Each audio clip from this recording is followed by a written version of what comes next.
এখানে একই সময়ে দেখা যাচ্ছে যে ইরাকের প্রেসিডেন্ট সাদ্দাম হোসেনকে ফাঁসিতে ঝুলানো হলো। তারপরে এখন ইরাক কারা শাসন করতেছে, যারা বুঝার তারা ঠিকই বুঝে যাবেন যে এখন ইরাক কারা শাসন করতেছে। আফগানিস্তানের সাথে কি করা হলো,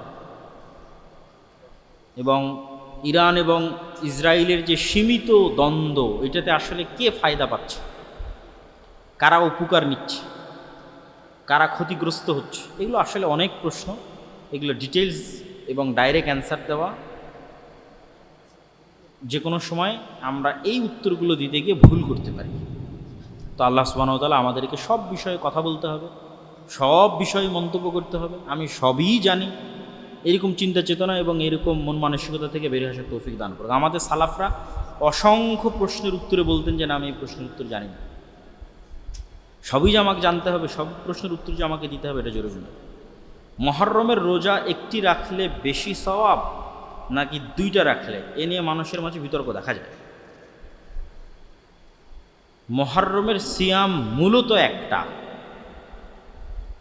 যেই দিনে মুসা আলাইহিস সালাতু ওয়াস সালাম নাজাত পেয়েছিলেন, কিন্তু আমরা এই সিয়ামটা রাখতেছি কার কথায়? রাসূল সাল্লাল্লাহু আলাইহি সাল্লামের কথায়। উনি না বললে এটা আমাদের শরীয়তের অন্তর্ভুক্ত হতো না, হতো না, হতো না। মুহাম্মদ সাল্লাল্লাহু আলাইহি ওয়াসাল্লাম যদি না বলতো, এটাকে আমার শরীয়তের অন্তর্ভুক্ত হতো, হতো না। তাহলে মুহাম্মদ সাল্লাল্লাহু আলাইহি ওয়াসাল্লামের বলার কারণেই মুহররমের সিয়াম ফজিলতপূর্ণ। এখন ওই মুহাম্মদ সাল্লাল্লাহু আলাইহি ওয়াসাল্লামই বলেছেন যে এর একদিন আগে অথবা একদিন পরে তোমরা আর একটা সিয়াম যুক্ত করে নিও। তাহলে তার বলার কারণে যদি আমি আশুরা মুহররমের সিয়াম পালন করি, তাহলে আমাকে কয়টা পালন করতে হবে? দুইটাই পালন করতে হবে। আলামত আমের মধ্যে বেশি আছে না মানুষের মধ্যে বেশি আছে? মানুষের মধ্যে বেশি আছে। এবার ওই আমের গাছ থেকে যে আম তৈরি হলো, ওই আমের যে বিচি, ও বেশি জীবিত না মানুষের যে মেরুদণ্ড, এ বেশি জীবিত? মানুষের মেরুদণ্ড বেশি জীবিত। কেন? এটা জীবিত মানুষের মেরুদণ্ড, যে লাইভ পৃথিবীতে চলাফেরা করতেছে, কথা বলতেছে, যার জ্ঞান আছে, আরও তো একটা স্থবির জড় পদার্থ। ওই জড় পদার্থের একটা মৃত বীজ, ওই মৃত বীজ যখন মাটিতে পড়তেছে, ওর মধ্যে থেকে আর একটা জীবিত গাছ বের হয়ে যাচ্ছে। আল্লাহ! তাহলে ওই মৃত বীজ থেকে গাছ বের হওয়া বেশি আশ্চর্য না মানুষের মতো জীবন্ত মানুষের মেরুদণ্ডের হাড্ডি থেকে আবারও মানুষ বের হবে মাটির মধ্যে থেকে? কোনটা বেশি আশ্চর্য? আমেরটা বেশি আশ্চর্য। বুঝাতে পারিনি মনে হয় আমি। আমেরটা বেশি আশ্চর্য, আমারটা আশ্চর্য নয়। ও তো কম জীবিত, ওর মধ্যে থেকে আবার আল্লাহ আর একটা জীবিত গাছ তৈরি করে দিচ্ছে। আমি তো এমনিই জীবিত, আমার তো আরো সহজ বের। এই জন্য আল্লাহ ওই উদাহরণ বারবার দেয়। আর আল্লাহর জন্য আরো কেন সহজ মানুষকে মাটি থেকে তৈরি করা? এই জন্য আরো বেশি সহজ যে মানুষ পৃথিবীতে বেঁচে থাকতে যত রকমের ভিটামিন, প্রোটিন, মিনারেল, পুষ্টি, যা খাবার মানুষ বেঁচে থাকতে গ্রহণ করে, তার প্রত্যেকটা খাবারের মধ্যে যত রকমের ভিটামিন, মিনারেল, প্রোটিন আছে, সব মাটি থেকে আসে, সব মাটি থেকে আসে। এখন আমার ম্যাগনেসিয়াম দরকার, তো ম্যাগনেসিয়াম আসলে মাটির মধ্যে আছে, কিন্তু ডাইরেক্ট নিতে পারবো না। তো ওখানে কলার গাছ লাগানো হয়েছে, তারপরে ওখান থেকে কলা হয়েছে, ওই কলার মধ্যে ম্যাগনেসিয়াম মাটি থেকে নিয়েছে কলা, ওই কলা আমি খাচ্ছি, আমার শরীরে ম্যাগনেসিয়াম ঢুকতেছে। তাহলে আমার শরীরের মধ্যে ম্যাগনেসিয়াম ঢোকার কারণে যদি আমার শরীরে কোষ তৈরি হয়, তাহলে ওই ম্যাগনেসিয়াম তো মাটির মধ্যেই আছে, ওখানে কেন কোষ তৈরি হবে না? কেন হবে না? আমি তো ওই মাটির ম্যাগনেসিয়ামই কলা দিয়ে আমার শরীরের মধ্যে নিচ্ছি, দিয়ে আমার শরীরে নতুন কোষ তৈরি হচ্ছে। এই ম্যাগনেসিয়াম তো মাটির মধ্যে আছে, তাহলে কেন মাটিতে কোষ তৈরি হবে? মানুষের পুরো শরীরটাই মাটি থেকে নেওয়া ভিটামিন, প্রোটিন, মিনারেল, ম্যাগনেসিয়াম দিয়ে তৈরি। তাহলে আরো বেশি কোষ তৈরি হবে মাটিতে, মানে মাটির মধ্যে থেকে তরতর তরতর করে মানুষ বের হয়ে উঠবে। ওর মধ্যে সব আছে, ওখান থেকে নিয়ে আমি বেঁচে আছি।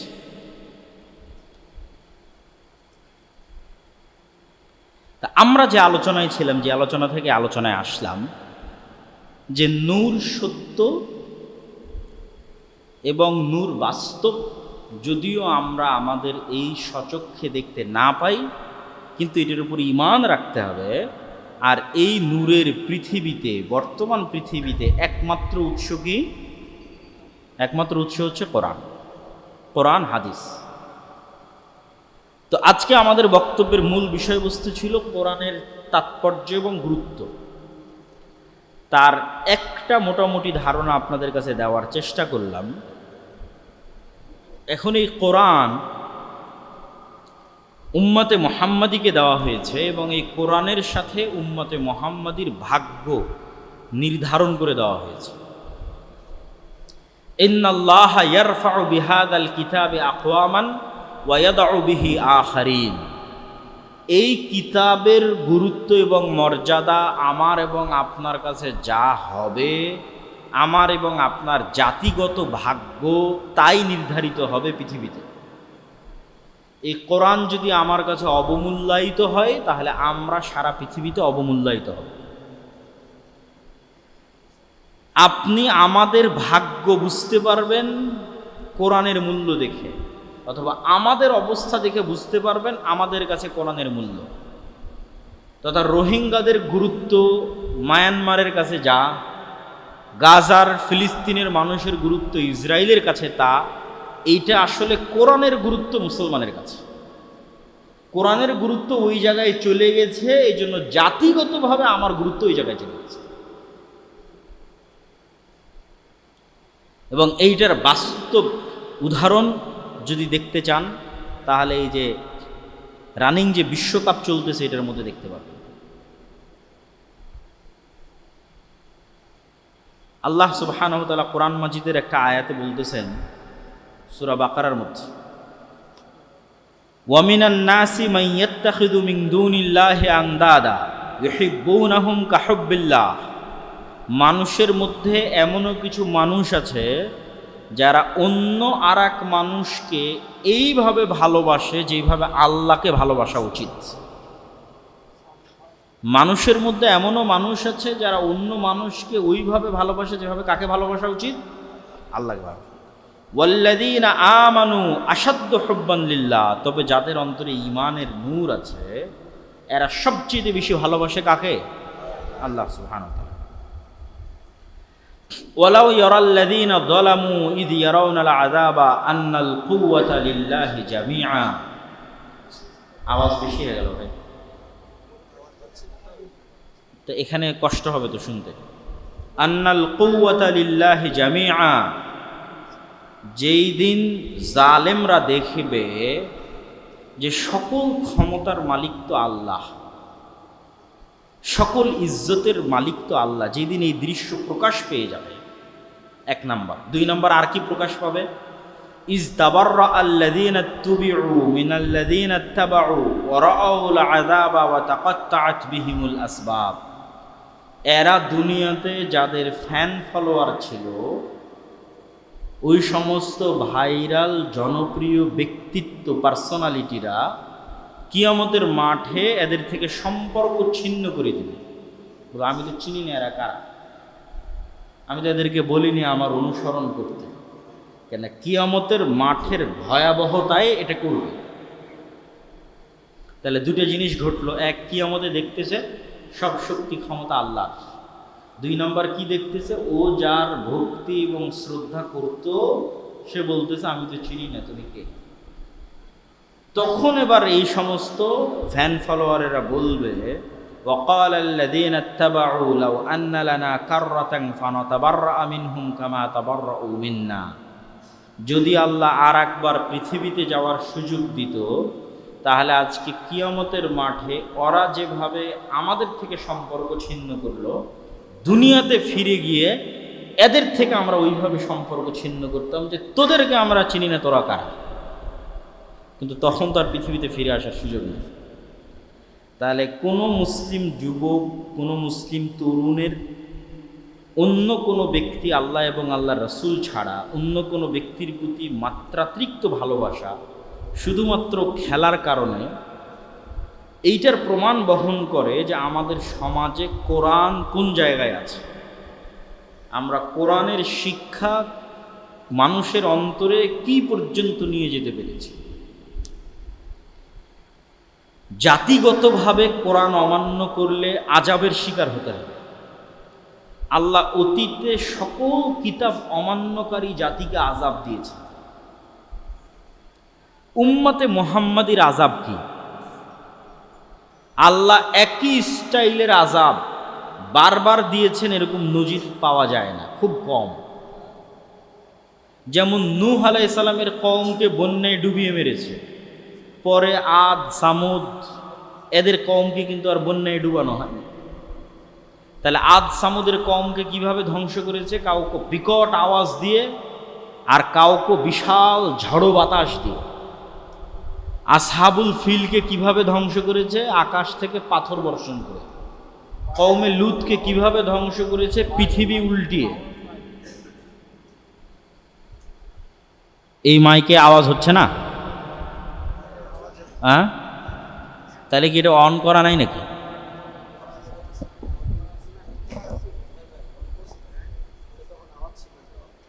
আচ্ছা, তো তাহলে উম্মতে মুহাম্মাদের আযাব কি? বন্যা?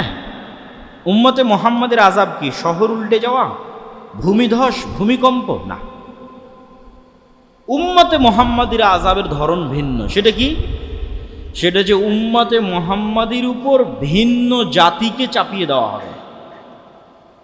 ফিলিস্তিনে, মায়ানমারে, বাংলাদেশেও ঘটতে পারে, বাগদাদে হালাকুখা চেঙ্গিস খানের সময় ঘটেছিল, স্পেনে ঘটেছে।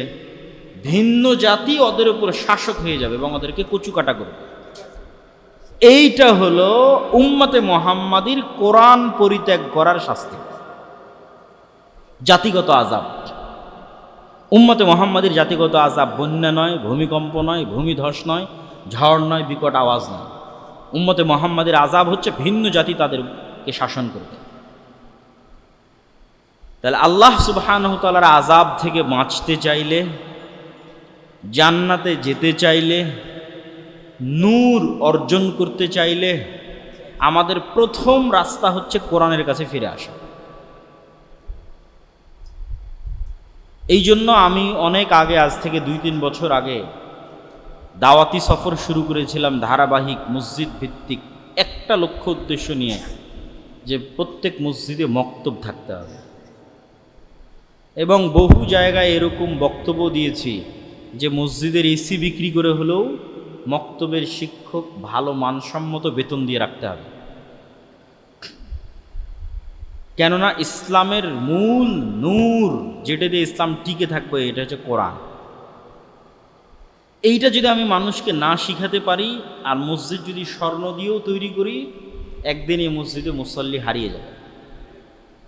আর যদি মসজিদ গাছতলাও হয়, কিন্তু অত্র এলাকার মুসলমানের সন্তানদের, শতভাগ মুসলমানের সন্তানকে কোরআনের নূর আর কালবে ঢুকিয়ে দিতে পারি, প্রবেশ করানো যায়, তাহলে যদি গাছতলাও হয় সালাত অব্যাহত থাকবে, সালাত টিকে থাকবে, দিন টিকে থাকবে।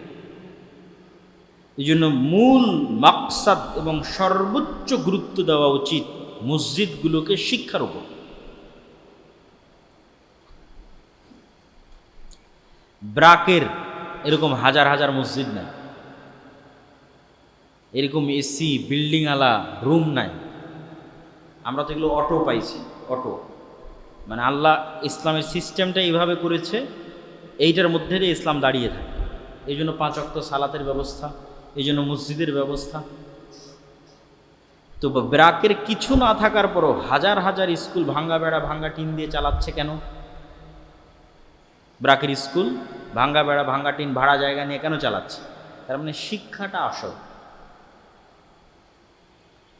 এই মসজিদগুলো যদি ওদেরকে দিয়ে দিতেন, তাহলে আগে এখানে শিক্ষার ব্যবস্থা করবে মসজিদের ফান্ড থেকে। যা আগে কিসের ব্যবস্থা করতে হবে? শিক্ষার ব্যবস্থা, জ্ঞান নূর ছড়িয়ে দেওয়ার ব্যবস্থা করতে হবে। কিন্তু আমাদের কাছে সব কিছু থাকার পরও আমরা অবহেলা। না, একজন ইমামকে, একজন মক্তবের শিক্ষককে ভালো বেতন দেওয়া, ভালো ট্রেনিং দেওয়া, এগুলোর কোনো গুরুত্ব আমাদের কাছে নাই। আমাদের কাছে গুরুত্ব চাকচিক্য, জৌলুস, এটার থেকে বের হয়ে আসতে হবে। এবং শতভাগ মুসলমানকে কোরআন শিখানো লাজেম, ফরজ। শাইখুল ইসলাম ইবনে তাইমিয়া রাহিমাহুল্লাহর মত অনুযায়ী কোরআন বুঝতে পারবে, কোরআন পড়ে এই রকম জ্ঞান অর্জন করা প্রত্যেক মুসলমানের উপর ফরজ। মানে অনুবাদ ছাড়া ডাইরেক্ট কোরআন পড়ে ও সরাসরি বুঝতে পারবে আল্লাহ কি বলছেন, এতটুকু আরবি জানা প্রত্যেক মুসলমানের জন্য ফরজ। এটা শাইখুল ইসলাম ইবনে তাইমিয়া রাহিমাহুল্লাহর ফতোয়া। আমরা এই ফতোয়ার সাথে দ্বিমতও করতে পারি, একমতও করতে পারি, কিন্তু ফতোয়াটা উল্লেখ করলাম কেন? কোরআন জানার গুরুত্ব বুঝাতে গিয়ে। কোরআন থেকে ডিসকানেক্টেড হয়ে জাতি রাস্তা পাবে না, সম্ভব নয়।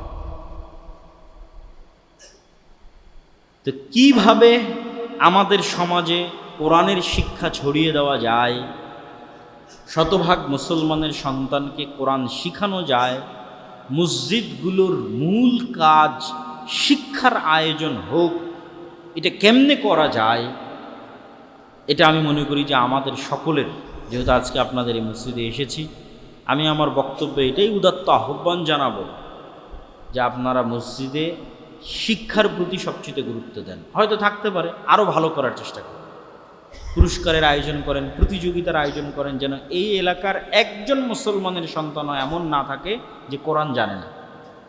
এটা মসজিদেরই দায়িত্ব, এটার কেউ করে দেবে না। আর মসজিদ চাইলে এটা পারবে।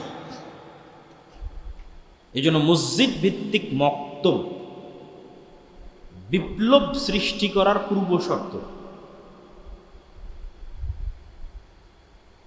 যেমন আজকের বক্তব্যের একটা পয়েন্ট ছিল পরকালের উপর বিশ্বাস। তো যতক্ষণ পরকালের উপর ইয়াকিন না হবে ততক্ষণ মানুষ দুনিয়ার প্রতি মায়া ছাড়তে পারবে না।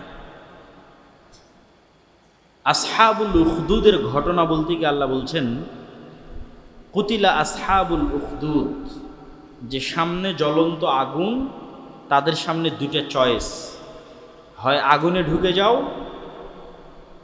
ঈমান রাখতে চাইলে, অথবা আগুন থেকে মুক্ত হয়ে বাড়িতে যেতে পারো যদি ঈমান পরিত্যাগ করো। তাহলে আগুনে যদি প্রবেশ করতে চায় ঈমান রেখে, তো তারা সবাই আগুনে প্রবেশ করলো ঈমান রেখে। তো কেমনে সম্ভব একটা মানুষ আগুনের মধ্যে ঢুকে যাচ্ছে অথচ তার বাড়ি, এসি, ফ্রিজ, সুন্দর থাকার ব্যবস্থা, অল এভরিথিং সব আছে, কিন্তু ফিরে আসতেছে? এটা তখনই সম্ভব যখন ওই আগুনের মধ্যে ঢোকা তার কাছে মৃত্যু নয়, তার কাছে জান্নাতে যাওয়ার উসিলা। চিন্তা চেঞ্জ করে দিবে কোরআন। কোরআন আপনার পৃথিবীকে দেখার চিন্তাকে পরিবর্তন করে দিবে, যে এটা মৃত্যু নয়, এটা কি আল্লাহর সাথে সাক্ষাতের উসিলা। তো তখন তো আরো আগ্রহের সাথে ঢুকবে, যে এটা আমার কোথায় যাওয়ার উসিলা? জান্নাতে যাওয়ার উসিলা, এটা মৃত্যু নয়। ওই লেভেলের ইয়াকিন তৈরি করা ছাড়া কোশ্চিনকালেও জাতির মুক্তি আগেও হয়নি, ভবিষ্যতেও হবে না। এবং ওই লেভেলের ইয়াকিন কোরআনের শিক্ষার মাধ্যমেই সম্ভব, কোরআনের জ্ঞান ছড়িয়ে দেওয়ার মাধ্যমেই সম্ভব। নূর তৈরি করা, হৃদয়কে জীবিত রাখা, হৃদয়কে মরতে না দেওয়া। এবং এই নূরের আরেকটা বিষয় বলে আজকের বক্তব্য শেষ করব, সেটা হচ্ছে আমাদের নফসে, আমাদের রুহে, আমাদের কলবে দুইটা শক্তিকে অ্যাক্সেস দেওয়া আছে। যেমন এখনই আমি ভাইয়ের থেকে ওয়াইফাই পাসওয়ার্ড নিয়ে ওনার মোবাইলের ইন্টারনেট আমি এখানে ইউজ করতেছি হটস্পট দিয়ে, অ্যাক্সেস, উনি আমাকে অ্যাক্সেস দিয়েছে। তো এইটা তো একটা বায়বীয় অ্যাক্সেস, চোখে দেখা যায় না, কেমনে ওখান থেকে আমি এখানে নেট ইউজ করতেছি। এটা যদি বাস্তব হয় তাহলে নিশ্চিত বিশ্বাস রাখেন আপনার কলবে দুইটা শক্তির অ্যাক্সেস দেওয়া আছে, একটা ফেরেশতা আর একটা শয়তান। এরা কোনো প্রকার মেসেজ আদান প্রদান ছাড়া, ফোন দেওয়া ছাড়া, কানে কথা বলা ছাড়া সরাসরি অন্তরে মেসেজ দিতে পারে। ওই অ্যাক্সেস এদের আছে, ওই পাসওয়ার্ড, ওই ওয়াইফাই অ্যাক্সেস এদের আছে, ডাইরেক্ট অন্তরে মেসেজ দিয়ে দেবে। এই জন্য মানুষের অন্তরে প্রত্যেক যা মন্দ চিন্তা আসে শয়তানের মেসেজ, প্রত্যেক যা কল্যাণের চিন্তা আসে ফেরেশতার ইলহাম। তো এখানেও একটা কাজ আছে, কি সেই কাজ? আপনি যদি শয়তানি স্বভাব বেশি অবলম্বন করেন, তাহলে আপনার বন্ধু শয়তান। আপনার হৃদয়ে কার প্রভাব বেশি? শয়তানের প্রভাব বেশি। আপনার কাল্ব হ্যাক হয়ে গেছে। কে হ্যাক করে নিয়েছে? শয়তান হ্যাক করে নিয়েছে। আপনার আর কোনো কন্ট্রোল নাই। পুরো কন্ট্রোল কার হাতে? শয়তানের হাতে। আর যদি আপনি ফেরেশতার স্বভাব এবং ফেরেশতাকে বেশি অ্যাক্সেস দেন, যে না তুমি আসো, তুমি থাকো, তুমি ঢুকো, তাহলে নূর, ফেরেশতা তো নূর, তখন আপনার কালবে শয়তানের অ্যাক্সেস নাই, বন্ধ হয়ে গেছে। এটাই দেখবেন যে ইসলামের সকল আমল আখলাকের ভিত্তি। সকল আমল আখলাক, খাও বিসমিল্লাহ বলো, যদি বিসমিল্লাহ না বলো কে খাবে? শয়তান। ঢুকো সালাম দাও বাড়িতে, যদি না সালাম দাও কে থাকবে? তাহলে শয়তানকে আপনি ওয়াইফাইয়ের অ্যাক্সেস দিয়ে দিচ্ছেন যে ও ঢুকে যাবে আপনার বাড়িতে। এটা বাস্তব এবং সত্য, এগুলো কাল্পনিক কোনো কথা না। আর সালাম দিবেন, শয়তান পালিয়ে যাবে। কোরআন পড়বেন, মানে নূর, কারা আসবে? ফেরেশতারা আসবে। এক সাহাবী কোরআন তেলাওয়াত করতেছিল আর ঘোড়া লাফাচ্ছে, আকাশে মেঘ জমা হয়েছে, পড়া থামিয়ে দিয়েছে। 3 বার এরকম ঘটনা ঘটার পর পরের দিন সকালে আল্লাহ নবী জানালেন এই ঘটনা। বলছে তুমি যদি সকাল পর্যন্ত পড়তে থাকতে ফেরেশতাকে দেখেই নিতে। তাহলে যেখানে কোরআন তেলাওয়াত হয় ওখানে নূর তৈরি হয়, আর নূর তৈরি হলে কে আসবে? ফেরেশতা আসবে। ফেরেশতারা নূর। এইভাবেই সারা গায়েবের জগৎ এভাবেই সাজানো। আর গায়েবের জগতের এই কার্যকরণের সূত্রগুলো আপনাকে কেউ বলবে না, এগুলো কোরআনে বলা আছে, হাদিসে বলা আছে। দুনিয়ার কার্যকরণের সূত্রের সাথে গায়েবের কার্যকরণের সূত্রের মিল নাই। দুনিয়ার কার্যকরণের একটা উদাহরণ দিয়ে আমার বক্তব্য এখানে শেষ করে দেবো। দুনিয়ার কার্যকরণের সূত্রে আমি আমার পকেট থেকে যদি 100 টাকা বের করে আপনাকে দিই, তাহলে টাকা কমলো না? কমলো না? সাথে সাথে এটা গায়েবে কিন্তু বেড়ে গেছে, প্লাস হয়েছে, কমেনি। ওটা গায়েবের সূত্র। যে গায়েবে নির্ধারিত আল্লাহর সূত্র হচ্ছে কেউ দান করলে কি হবে? বাড়বে। এটা গায়েবের সাথে সাথে বেড়ে গেছে, কিন্তু এর প্রভাব আর সম্পদে 10 বছর, 15 বছর, 20 বছর পর দেখা যাবে, বাড়বে। আর সুদ ইয়ামহাকুল্লাহুর রিবা, দুনিয়াতে লজিকে বাড়ছে কিন্তু গায়েবের লজিকে কমে যাচ্ছে। তো গায়েবের এই সূত্রগুলো কোরআন এবং হাদিসে বলে দেওয়া আছে। তো সেক্ষেত্রে নূরের অ্যাক্সেস আপনার হৃদয়ে বেশি দিতে হবে। যেমন অনেকেই কত রকমের সমস্যা নিয়ে আসে, এই বদনজর, এই কালো জাদু, এই জিন, এই উমুক তুমুক। যদিও এগুলো সমস্যা নেয়, আমরা কোনো সময় ওভাবে কথা বলিনি, কিন্তু মূল কথা হচ্ছে যে আপনি যতই ঝাড়ফুঁক করান, যতই আরও অন্য অনেকের কাছে যান, রাকির কাছে যান, আপনি যদি শয়তানকে অ্যাক্সেস দিয়ে থাকেন, এগুলো তো কোনো কাজে দেবে না। আগে তো শয়তানের অ্যাক্সেস বন্ধ করতে হবে। কীভাবে বন্ধ করতে হবে? 5 ওয়াক্ত সালাত, অজু, পেশাব করে পানি নেওয়া, পবিত্রতা। অপবিত্রতাকে কে পছন্দ করে? শয়তান। পবিত্রতাকে কে পছন্দ করে? ফেরেশতা। তা আপনি কাকে অ্যাক্সেস দিচ্ছেন? পেশাব করে পানি নিচ্ছেন না তো শয়তান তো আসবেই। আপনি তাবিজ লাগিয়ে রাখেন আর কবজ লাগিয়ে রাখেন আর ঝাড়ফুঁক করেন, শয়তানে তো বাড়ি ভরা। তাহলে তো আগে আর অ্যাক্সেস বন্ধ করতে হবে। আপনার সঙ্গী, আপনার বন্ধু হতে হবে ফেরেশতা। এমনও মানুষ আছে যে উজু ভাঙলেই উজু করে। মুহাম্মদ সাল্লাল্লাহু আলাইহি সাল্লামের মতো মানুষের মুখের গন্ধ যদি ফেরেশতার কষ্ট হয়, তাহলে আমার আর আপনার যদি বিড়ি সিগারেটের গন্ধ হয় তো ফেরেশতা আসবে? আপনি বলেন, কথা বলেন না? যে মুহাম্মদ সাল্লাল্লাহু আলাইহি ওয়াসাল্লামের মতো একজন নবী, সর্বশ্রেষ্ঠ নবী, তার মুখের মানবিক গন্ধ জিব্রাইলকে কষ্ট দেয়, ফলত ওনাকে বারবার বলেন মিসওয়াক করেন, মিসওয়াক করেন, মিসওয়াক করেন, মিসওয়াক করেন। আর আমি সারাদিন বিড়ি সিগারেট খাচ্ছি, তাহলে আমার গন্ধে ফেরেশতা আসবে? কখন আসবে? কে আসবে? শয়তান আসবে। তাহলে এখন আপনি তাবিজ লাগান, কবজ লাগান, ঝাড় করেন, ফুঁক করেন, আপনার কালবে নূর নাই। কিসে ভরা? শয়তানে ভরে আছে। এগুলো গায়েবের বাস্তব রুলস অ্যান্ড রেগুলেশন। এভাবেই কাজ করে গায়েবের জিনিসগুলো। তা আপনাকে আগে ওই রাস্তাগুলো ওইভাবে বন্ধ করছে, তখন আপনার জন্য কোরআন হবে নূর, হেদায়েতের রাস্তা। এর আলোকে চলবেন, এর আলোকে কাজ করবেন, কোরআন তেলাওয়াত করবেন, কোরআন বুঝবেন, সকাল সন্ধ্যার জিকির করবেন। আল্লাহ সুবহানাহু ওয়া তাআলা আমাদেরকে কোরআনের উপর আমল করার, কোরআন বুঝার এবং কোরআনের শিক্ষা ছড়িয়ে দেওয়ার তৌফিক দান করুক। আল্লাহুম্মা আমিন। আর আজকে আমরা যে আলোচনা করলাম এই আলোচনা থেকে রূহ নাফসের যে বিষয়গুলো তুলে ধরলাম, সুস্থতা অসুস্থতা, মৃত জীবিত, নূরের যে বিষয়গুলো আলোচনা করলাম, পরকালের পুনরুত্থান, আলো এবং নূরের মধ্যে পার্থক্য, নূরের বাস্তবতা, আলো যেমন অনেকাংশে দেখা যায় না, এরকম নূর দেখা যায় না কিন্তু বাস্তব, এই প্রত্যেকটা জিনিস বুঝার মানার তৌফিক দান করুক আল্লাহুম্মা আমিন। এবং আমাদের বাড়িতে, পরিবারে, আমাদের হৃদয়ে, সকল জায়গায় শয়তানের অ্যাক্সেস, শয়তানকে জায়গা দেওয়া বন্ধ করার আল্লাহ তৌফিক দান করুক আল্লাহুম্মা আমিন। এবং আল্লাহ সুবহানাহু ওয়া তাআলা আমাদেরকে কোরআন বুঝায় এবং কোরআনকে আমাদের হৃদয়ের নূর, আমাদের কান, আমাদের চোখ, আমাদের আশপাশ, ডান বাম, উপর নিচ, এগুলো সব কিছুতে নূর তৈরি করার মাধ্যম হিসেবে আল্লাহ সুবহানাহু ওয়া তাআলা কোরআনকে কবুল করুক আল্লাহুম্মা আমিন। আসসালামু আলাইকুম ওয়া রাহমাতুল্লাহি ওয়া বারাকাতুহু। আপনাদের যদি কোনো প্রশ্ন থাকে, দু একটা প্রশ্ন নেওয়া যাবে।